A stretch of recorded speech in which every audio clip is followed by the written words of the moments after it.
Elite Expert Insider, the podcast that educates, inspires, and motivates you to take your business and life to the next level.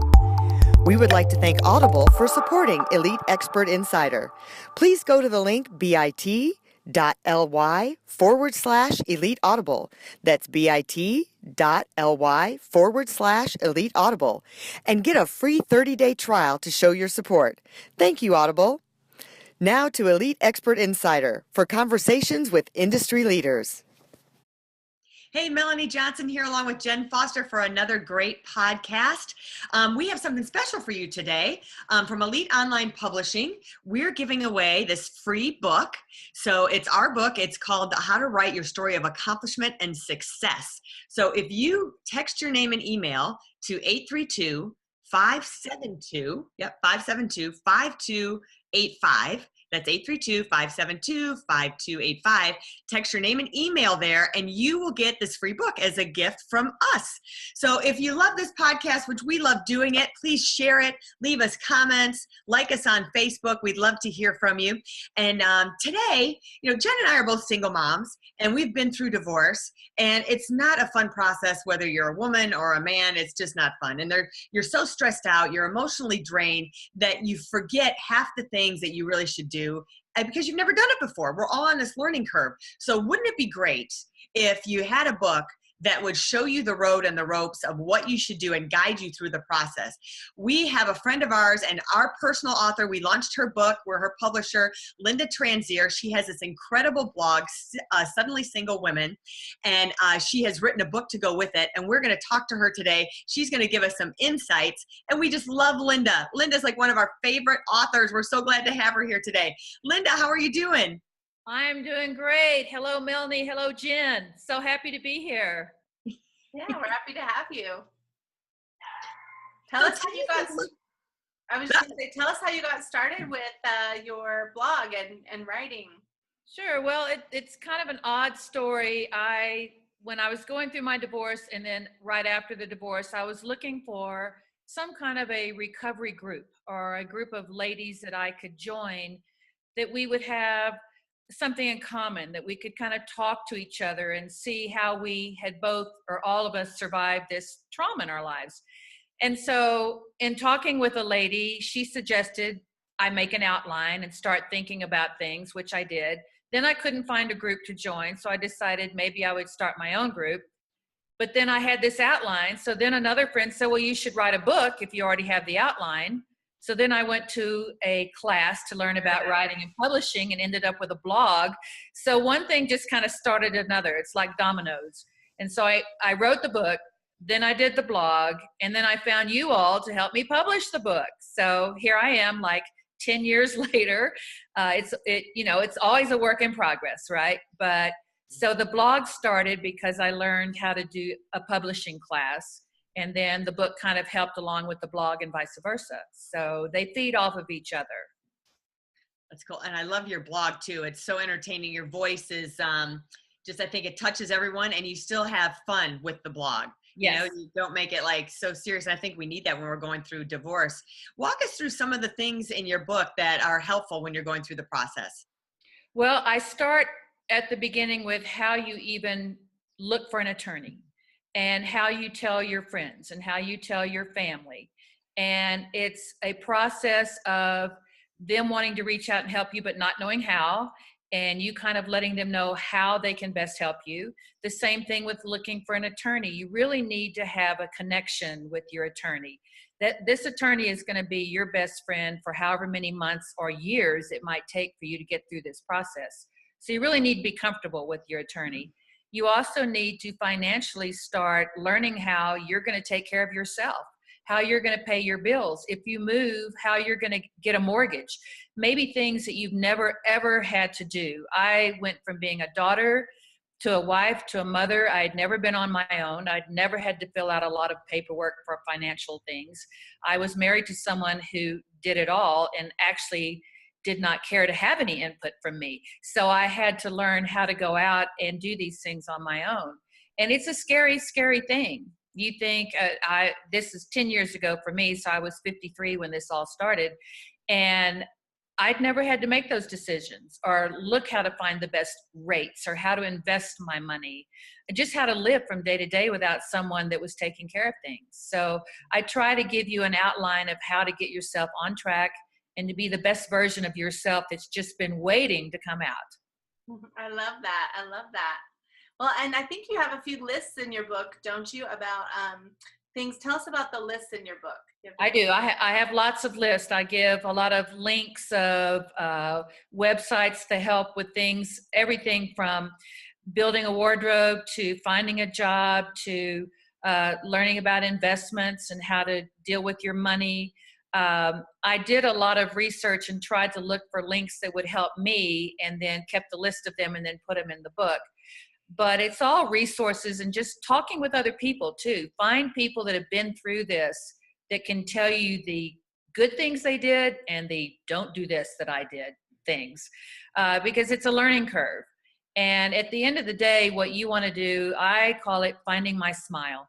I just wanted to find my smile again. I just wanted to be my happy person that I was when I was 5 years old and had Carefree. I knew it was there, and I just learned how to get back to it. Out of the things that you discovered, what were some of the biggest aha moments of two things? One, that I wish I would have known this and that would have made a huge difference, or things I'm so glad I did this and it made a big difference? Okay, well, there were a lot on both of those. Probably one of my biggest aha moments was I just assumed that because he wanted the divorce, he filed without telling me. He had not honored our marriage vows.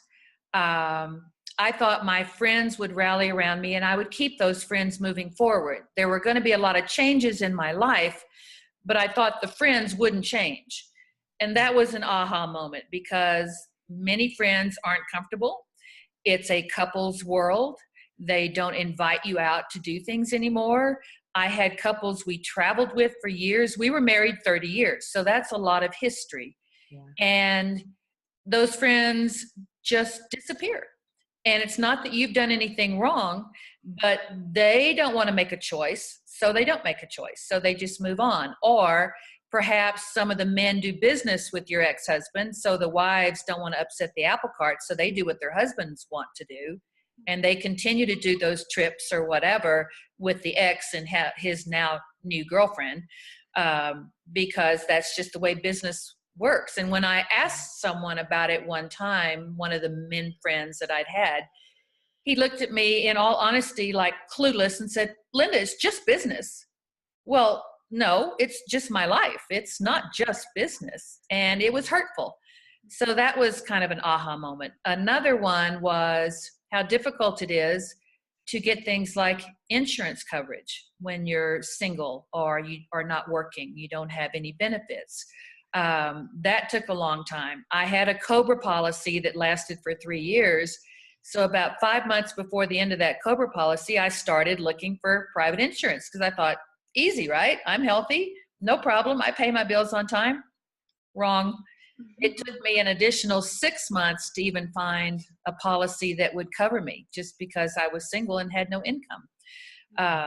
Getting qualified for a mortgage if you don't have an income.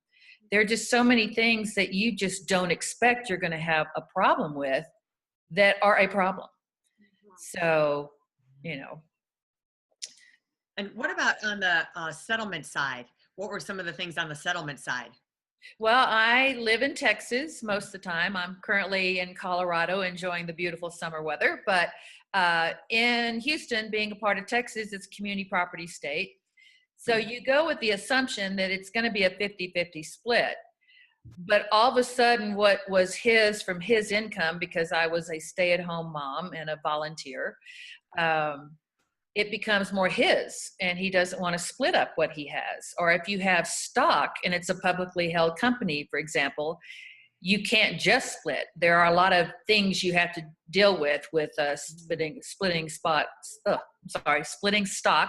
from a publicly held company. So you need to try to get as much cash as you can. They may not want to sell properties that they have to get that cash, but you really need to be strong. As my divorce attorney said, cash is king. And you need to try to get as much cash or stocks and things that you can transfer into your name, or get the house and then you can sell the house if you want, or you can scale down and get a smaller property. You just need to get as much liquid assets as you can when you're going in for your settlement, and try to get them to cover things like I mentioned before. I had my COBRA policy on my insurance for 3 years. If I had looked back and been smarter about it, I would have required that he also pay my premiums for my health insurance until I hit Medicare. Because after 30 years of marriage, you expect you're going to be taken care of for the rest of your life. Well, that stops. So I think it's only right that they continue to make some of the payments on things like insurance coverage or health benefits for you, because it's very hard to go out and find. Right.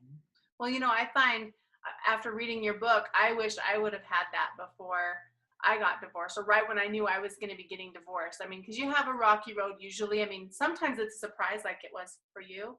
But Yes. for me, like, I kind of felt it coming. And if I would have read a book like yours and been prepared, I could have done some things like saving cash or finding cash or figuring out more of, finding the right attorney and not getting a divorce on your own. I don't recommend that to anyone. No. But those kind of things, when I read your book, I just learned so much. And I really love the title of your book, Suddenly Single, because that's really what happens. You don't expect it. And I was only married almost 15 years, so I can imagine after 30. But do you have a copy of your book there? Let's show everyone your book. I do. Awesome. Can you see? So it was funny because when we were all talking about designing the cover and the color, and we narrowed it down to 2, and the one thing that I knew that I wanted on it was the symbolism of the daisy. And it was amazing to me how many people caught the symbolism of the love me not, loves me not, because we all used to do that when we were little, and we'd pick the flower apart, and I don't know, I haven't actually counted the petals, but on this particular case it would end up with loves me not. But maybe someday there will be a loves me. But it was kind of fun, the whole process, working with you all, designing the cover and finding editors and coming up with the buzzwords on the front so that people, when they do their Google search, would come up with the book. And I learned so much that you guys just helped walk me through it. I would have made many mistakes if I had tried to do this on my own. That's great. And the tips inside are phenomenal. I think you've done such a great job with the book. And I can relate. I was thinking, as you said, take as much cash as you can. And at the time we had not divided the houses. So the houses were to be sold and he was to maintain them. And you're thinking, like you say, have them pay that, but all of a sudden they can go upside down. You don't think about the risk factor of what if they go upside down and they can't continue to pay the bills of your insurance or your houses. And then, what's the repercussion of that? So there is some of that stuff that you have to go on. And there were things, I think in your divorce as well as mine, you have so much, it's such a big picture. The things are so big that you forget about the little stuff. We were laughing that some couples argue about the air miles. We didn't even get to that. That was like, Yeah. That is so true, because he did have a lot of air miles. But what kind of helped me there was years and years ago, back when American Express was tied with Continental, and Continental doesn't even exist anymore. But right. I happened to be the one at home that answered the call that day when American Express called and said, "What do you want your account tied to?" And I said, "Well, the Continental miles." So I gave them my OnePass number. That's right. For years, it was going into my account. So luckily I got those. But you're right. There's so many things in a corporate world, if the only one working, or even if it's a privately held company that they're working, that they really go out of their way to prevent you from getting your hands on what they perceive as only theirs. Mm-hmm. Yeah. So Even though you both built it. That's right. Because when we got married, he had a school loan. I didn't. He had a car loan. I didn't. So I actually had more when we got married. But you have to look back to what you started with, and you built it together. You had children together. You raised them together. And then when that together is apart, it's just a shock. I mean, it's a shock to your system, because nobody walks down the aisle and says, "I do," thinking that they're going to get divorced, or else why would they do it? Right. So it's just a lot when it's finances involved. It's just difficult. I had a friend who used to be a family law attorney and consequently went from that to being a judge in the family law courts in Harris County. And one of the things that she told me when I thought that this was going to happen, she says, Lynda, go to the grocery store. You're paying with a check or your ATM. Just get $50, $100 extra dollars and start squirreling it away somewhere. I put it in a safety deposit box because something could happen and you're going to need some cash. Well, sure enough, something happened and I got cut off and the credit cards were not in my name. So when they started getting canceled, I had nothing. Yeah. Luckily for her telling me that, I had put some cash away and I was able to at least pay bills for a couple of months. Mm-hmm. Well, I think that advice, not very many, I haven't heard that very many times, but now I've heard it a few times since I've read it in your book. But I think that's true for anybody, whether you're married or divorced, or even for my mom. My dad passed away a couple of years ago, and everything just stops, and you don't realize. So putting a little bit of cash away, like you were talking about, is good advice for everyone to do. The other thing that's so important too to check into, if you're married and you're signing that joint tax return, you need to make sure that all those accounts have both names. Mm-hmm. Because if you get separated or start going through the divorce and all those accounts are only in his name, you can't draw on them. And until its property is settled and divided, what can you do? You can't touch it. You can call the banks. The banks are going to be sympathetic to what you're going through, but they have their hands tied. It is really irresponsible as a woman these days to not know if your name is not on all those accounts, because you're signing a joint tax return. You need to be on all those accounts. You need to check that you're on all those accounts. And you have to be careful too if you have to be severed. So we had joint credit cards, and so he went upside down. The credit cards were all maxed out, and then I'm responsible because he filed for bankruptcy, and all of a sudden that debt becomes joint debt. If they can't collect from him, then they're going to collect from you, and vice versa. So you really have to be careful about that. And same with loans. I had signed on a couple of loans for our corporation, and all of a sudden you're liable for whatever that money is. So, and they didn't sever us during the divorce. If they would have severed us during the divorce, then you would be clean. So make sure your name is off anything that he's tied to with financial obligations, and you're severed. And I think it's an important point that you made. Make sure that you have your own credit cards, you have your own credit, you have your own savings. Tell us a little bit about being smart on the business side of it, but what about the emotional side? What were some tips and things that, if you're looking back, that if you could have done or you would suggest to help get you through it? Well, as I said before, there was infidelity involved with my divorce, and I think that I probably would have talked to my children earlier than I did about what was going on. I have two sons. They were really fresh out of college, going into law school when we were going through the divorce. So they were older, but it doesn't matter age. Your kids are still going to be adversely affected going through this. They feel a loyalty, regardless of who did what to whom. There's still a loyalty. I will always be their mother. He will always be their father. You have to honor that. So I think one of the things I might have done differently has been a little bit more honest and open. When some of these things started happening years ago, I kept it to myself as best I could because I didn't want to upset their vision of their father. But I think being more honest with my family, with my friends, is maybe one thing I would have done a little differently. Mm-hmm. I think I would have insisted a little bit more on counseling, or maybe to see what was upsetting the apple cart and what maybe I could have done better, what he could have done better. Because it's a two-way street. For sure, both of us were doing things we probably weren't making each other happy, because after 30 years, you're just doing your own thing and you've got your days planned, and he's doing his business and I'm doing the kids and the volunteer thing. And so you kind of grow apart. I would have been more focused on how this happened sooner than it actually happened, I think. Then again, I don't want to beat myself up to something that was probably inevitable. If they're unhappy, they're unhappy. I had another man friend tell me one time, and it just struck me. He said, Lynda, you can't make him love you.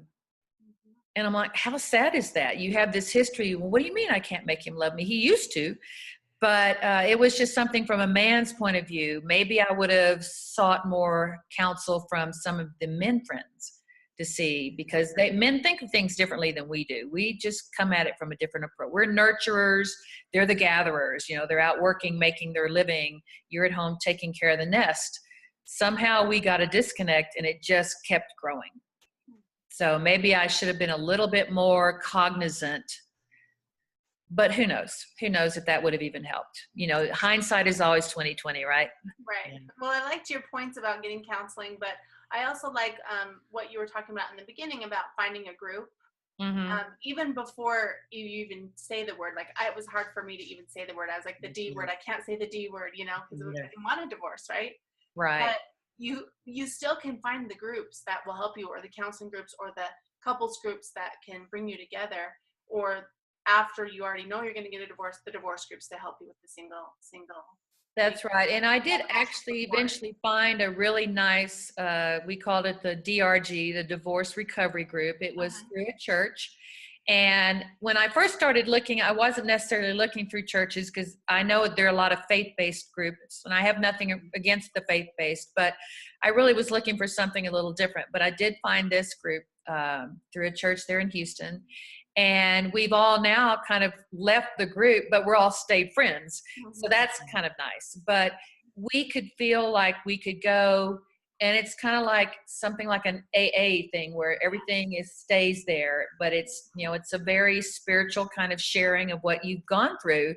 And it does help to know you're not the only one, because when you're going through this, you think, oh, the world is over. Who's going to help me? No one else is going through what I'm going through. But that's wrong, because there's so many people that have gone through what you have. And if you share it, it just uplifts you that you're not the only one going through this. And there are people out there that have had it worse, and you can maybe help them. And that the whole purpose of this book, regardless of what I've heard some feedback from maybe some family members who thought that I was doing this just to trash the ex-husband, that's not it at all.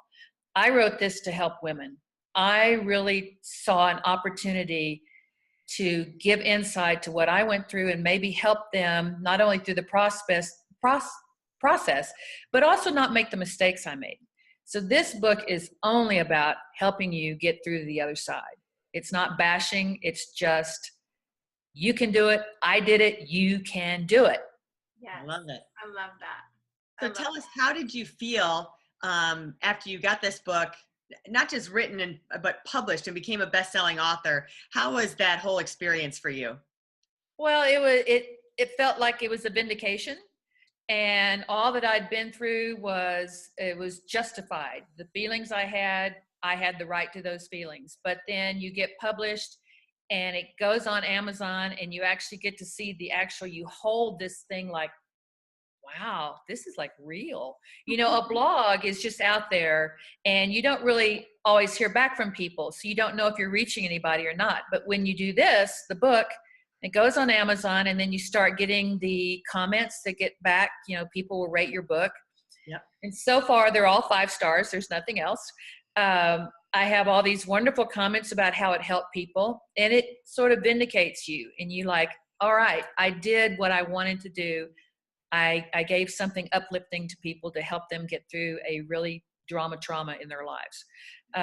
So it was just like vindication. I don't know how else to say it. It makes you feel really good that it hit the #1 bestseller, but it also is kind of sad that there's that many people out there that need it. but I guess that's a good thing, right? So maybe someday I'll write a happy book. But it was just a fun process of knowing that I had something to share and people actually agreed with me. I love it. Well, tell us where we can find you and people can find your blog. We said something in the beginning, but share it with us. Okay, so the blog site is suddenlySingleWomen.wordpress.com. So you can sign on to that and be a follower, which I would really love. My goal this year is to get up to 100 followers. So I'm at 72.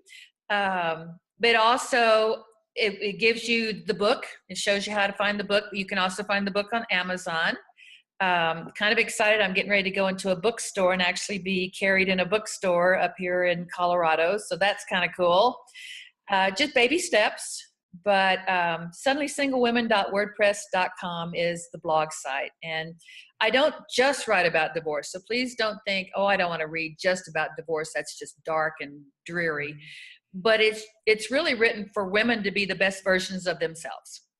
So lots of times I share things I find from other blogs or from the Huffington Post or just different things I read. So it can be uplifting. It's not all just dark and dreary. It is, I promise, very uplifting as well. I think it is. I think it's very helpful. It's like a roadmap or a guide on things that you do. And it really puts you in great mindset because the information is powerful and it empowers you to take control of things. So I highly recommend the book, Suddenly Single Woman. You can buy it on Amazon. You can find it from her blog. So Lynda, thank you so much for sharing all that great information today. We just love having you. Thank you, Lynda. It was awesome. And I think the other part of your blog that is so exciting is that even though at first you might not wanted a divorce, or maybe you did want the divorce and it sucks for a while, but then it gets better and you do get to be happy and we have lots of freedom. So there's lots of really good things about being single. So. Find your smile again. Yes. Yeah. Well, thanks for joining us, everyone. We want to remind you to share the blog, especially this one. It's so powerful. If you know anyone who's going through a divorce or has been through a divorce, this is really powerful information. So please share it and leave comments. We would love to hear from you. And today we are giving away a free book. We've got How to Write Your Story of Accomplishment and Success. Just text your name and your email to this phone number, 832-572-5285, 832-572-5285. And we will give you this book for free today. So we're just all full of great stuff going on here. So thanks again for joining us. Remember to share us, like us on Facebook. And if you have a book that you'd like to write and would like to have the marketing power of Elite Online Publishing behind you to make you a #1 bestseller, please find us on our website, eliteonlinepublishing.com, and we will be happy to help you. We'll see you next time. Thanks, Lynda. See ya. All right, bye. For more information about us, go to eliteonlinepublishing.com. To get your free book, The Accomplishment and Success Story Starter, simply text your name and email to 832-572-5285. That's 832-572-5285. We'd also like to thank Audible for supporting Elite Expert Insider. To get your free 30-day trial, please go to bit.ly/Elite Audible. That's bit.ly/Elite Audible and get your free 30-day trial to show your support. Thank you, Audible.